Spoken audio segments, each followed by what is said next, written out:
Channel के सभी दर्शकों को नमस्कार। प्रिय दर्शकों, पिछली वीडियो में आपने सुना स्वामी विवेकानंद जी के संपूर्ण जीवन परिचय और जीवन दर्शन के प्रसंग में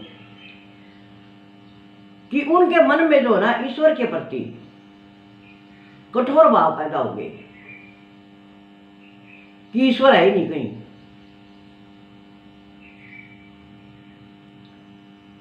क्योंकि उनके सामने परिस्थितियां ऐसी विषम आ गई कि घर में खाने के लाने पड़ गए। पिता की मृत्यु के बाद काम की तलाश में भटकते रहे, काम उन्हें मिला नहीं। और जब वे बहुत ज्यादा निराशा में गिर गए तो उन्होंने एक दिन फिर निश्चय किया कि नहीं, मैं परिस्थितियों के आगे घुटने नहीं टेकूंगा और अपने प्रेरणा पुरुष से मिलकर अपने मन के द्वंद्व को शांत करूंगा। प्रेरणा पुरुष कौन? रामकृष्ण परमहंस, दक्षिणेश्वर मंदिर के पुजारी।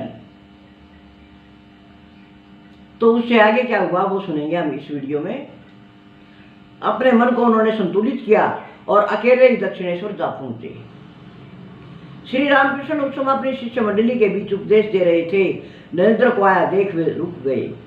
नरेंद्र प्रणाम कर एक और बैठ गए। जो ही उन्होंने दृष्टि उठाई, उन्होंने देखा महामानव श्री रामकृष्ण परमहंस उन्हीं की ओर टकटकी लगाकर देख रहे थे। दोनों की नजरें मिली। नरेंद्र की आंखों में आंसू आ गए और वे रो पड़े। मैं तेरी वेदना समझता हूँ नरेंद्र। श्री रामकृष्ण ने उठकर नरेंद्र के आंसू पोंछे और बहुत सांत्वना देने के बाद बोले, बेटा, तेरा जन्म सांसारिक बंधनों के पड़ने के लिए नहीं हुआ है।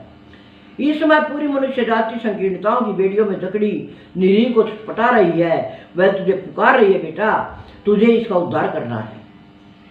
मेरा यह निश्चित मत है कि बेटा कि भारत की पवित्र धरती की कोख से जन्मी आध्यात्मिक परंपरा ही समस्त विश्व में फैली मनुष्य जाति के कष्टों को दूर करने की क्षमता रखती है।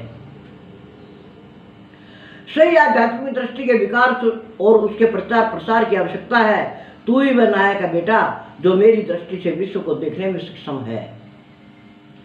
तू ही मनुष्य जाति को उसकी समस्त संकीर्णताओं से मुक्ति दिलाकर उसे सीधे विकास पथ पर की ओर ले जा सकता है।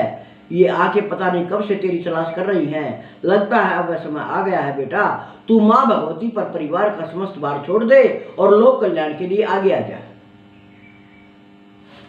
श्री रामकृष्ण परमहंस के मुख से ऐसी अमृतवाणी सुनकर नरेंद्र भावाकुल हो गए और रोते हुए बोले, मैं क्या करूं, मेरी तो कुछ भी समझ में नहीं आता। महामानव श्री रामकृष्ण परमहंस ने उन्हें अपने सीने से लगा लिया। रात को नरेंद्र वहीं रहे। अगले दिन प्रातःकाल जब वे अपने घर के लिए चले तो पूरी तरह बदल चुके थे। उनकी दृष्टि साफ हो चुकी थी। मन पर कोई बोझ नहीं था, मस्तिष्क में कोई तनाव नहीं था। वे आज श्री रामकृष्ण परमहंस को पूरी तरह समझ गए थे और मन ही मन उनके चरणों में अपना सर्वस्व अर्पित कर आए थे। मन ही मन। घर पहुंचे तो पता लगा कि उनके कुटुंबियों ने मकान पर कब्जा करने के उद्देश्य से मुकदमा दायर कर दिया है।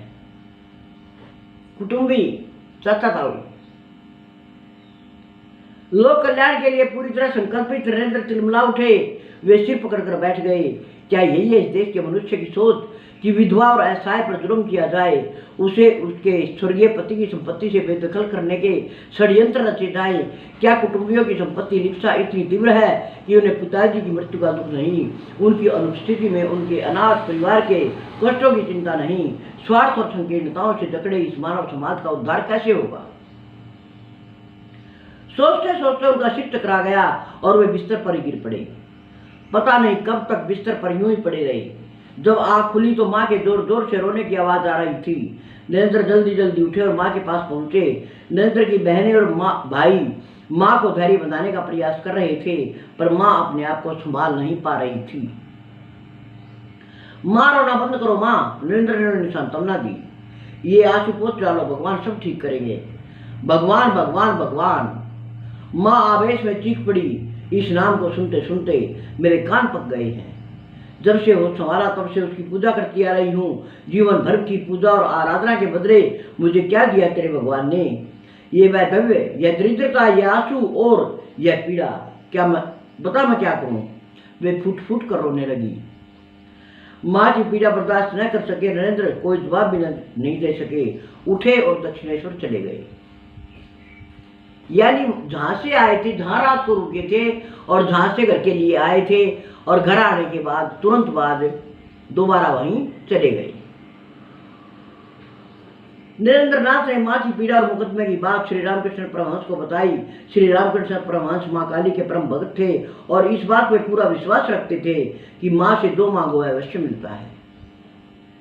श्री रामकृष्ण परमहंस माँ काली के परम भक्त थे और नरेंद्र की बात सुनकर वे एक अक्षर सोचते रहे और फिर बोले, जा सच्चे मन से माँ के सामने जा और जो तुझे चाहिए माँ से मांग ले, माँ तुझे अवश्य देगी। नरेंद्र माँ के सामने गए और अपनी घरेलू समस्याओं का समाधान मांगने लगे, परंतु पता नहीं क्या हुआ उनकी जीभ को कि उसने सिर्फ इतना कहा, माँ मुझे विवेक दो, भक्ति दो, वैराग्य दो। माँ मुझे विवेक दो, भक्ति दो, वैराग्य दो।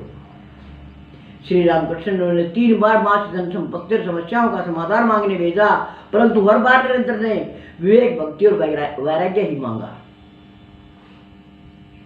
तीसरी बार लौटकर जब वे श्री रामकृष्ण परमहंस के पास पहुंचे और उन्हें पूरी बात बताई तो वे बोले, अरे पगले, क्या अब भी तू नहीं समझा कि माँ तुझसे क्या काम लेना चाहती है? समझ गया महाराज, मुझे क्षमा कर दीजिए। नरेंद्र नाथ श्री रामकृष्ण परमहंस के चरणों में गिर पड़े। फिर श्री रामकृष्ण परमहंस उन्हें एकांत में ले गए और विधिवत मंत्र दान देकर उन्हें अपना शिष्य बना दिया। अगले दिन नरेंद्र नाथ ने भाग दौड़कर एक अटॉर्नी के ऑफिस में काम ले लिया, कुछ अनुवाद का काम ले लिया और मुकदमे की पैरवी करने लगे। श्री रामकृष्ण परमहंस गृहस्थ होते हुए भी विरक्त सन्यासी थे। उनकी पत्नी शारदा माँ उनसे अलग रहकर परम पवित्र जीवन बिता रही थी। वे परम तपस्विनी एक ममतामयी थी। श्री रामकृष्ण देव के गले में कैंसर था। रोग की असाध्यता से वे परिचित थे और अनुभव कर चुके थे कि शरीर अब अधिक दिन नहीं रहेगा। उन्हें एक परम अधिकारी व्यक्तित्व की तलाश थी जिसके कंधों पर सारा भार छोड़कर वे चैन की नींद सो सकें। नरेंद्र को अपना शिष्य बनाने के बाद श्री रामकृष्ण देव पूरी तरह निश्चिंत हो गए और रात दिन प्रवचन, ध्यान और माँ काली की आराधना में बिताने लगे। नरेंद्र नाथ दिन भर घर का खर्चा चलाने के लिए काम करते थे, मुकदमे की पैरवी करते थे और शाम को गुरुदेव के चरणों में उपस्थित हो जाते थे। तो आज की वीडियो में इतना था। शेष कल के लिए, तब तक के लिए नमस्कार।